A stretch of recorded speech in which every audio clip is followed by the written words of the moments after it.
பெங்களூரு சொத்து குவிப்பு வழக்கு விசாரணையில் ஜெயலலிதா நேரில் ஆஜராவதிலிருந்து நீதிமன்றம் விலக்களித்துள்ள நிலையில் எழும்பூர் நீதிமன்றம் விலக்களிக்க மறுத்து கண்டிப்பாக வரும் 10ஆம் தேதி நேரில் ஆஜராக உத்தரவிட்டுள்ளது.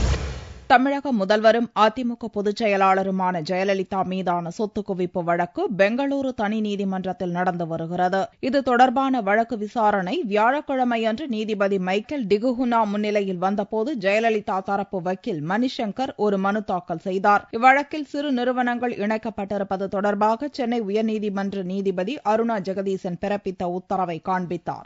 லெக்ஸ் மேடோ அக்ரோ நிறுவனங்கள் தாக்கல் செய்த மனு மீது சென்னை உயர்நீதிமன்றம் வழங்கிய அந்த உத்தரவை கண்ட நீதிபதி கடும் கோபமடைந்தார். பெங்களூருவில் வழக்கு நடந்து கொண்டிருந்த போது சென்னை உயர்நீதிமன்றம் சென்றது ஏன் என்று கேள்வி எழுப்பிய நீதிபதி ஜெயலலிதா உள்ளிட்ட குற்றம் சாட்டப்பட்ட அனைவரும் வரும் சனிக்கிழமை நேரில் ஆஜராகவும் அதற்காக சிறப்பு நீதிமன்றத்தை மாற்றவும் ஜெயலலிதாவிற்கு பாதுகாப்பு அளிக்கவும் உத்தரவிட்டார். இந்நிலையில் ஒரே நாளில் நீதிமன்றத்தை இடமாற்ற முடியாது என்றும் உயர்நீதிமன்ற அனுமதி பெற வேண்டும் என்றும் தேர்தல் நேரத்தில் பாதுகாப்பு ஏற்பாடுகளை செய்வதில் சிரமம் ஏற்படும் என்றும் நீதிபதியிடம் தெரிவிக்கப்பட்டது. இதையடுத்து ஜெயலலிதா நேரில் ஆஜராக விலக்களித்த நீதிபதி சின்ஹா அவரை தவிர சசிகலா, இளவரசி, சுதாகரன் ஆகியோர் நேரில் ஆஜராக வேண்டும் என்று உத்தரவிட்டார். இந்நிலையில் வருமான வரி வழக்கு தொடர்பாக வியாழனன்று நேரில் ஆஜராகும்படி ஜெயலலிதாவுக்கு எழும்பூர் பொருளாதார குற்றவியல் நீதிமன்றம் உத்தரவிட்டிருந்தது. இவ்வழக்கு வியாழனன்று விசாரணைக்கு வந்தபோது நேரில் ஆஜராவதிலிருந்து விலக்களிக்க கோரி ஜெயலலிதா தரப்பில் மனு தாக்கல் செய்யப்பட்டது.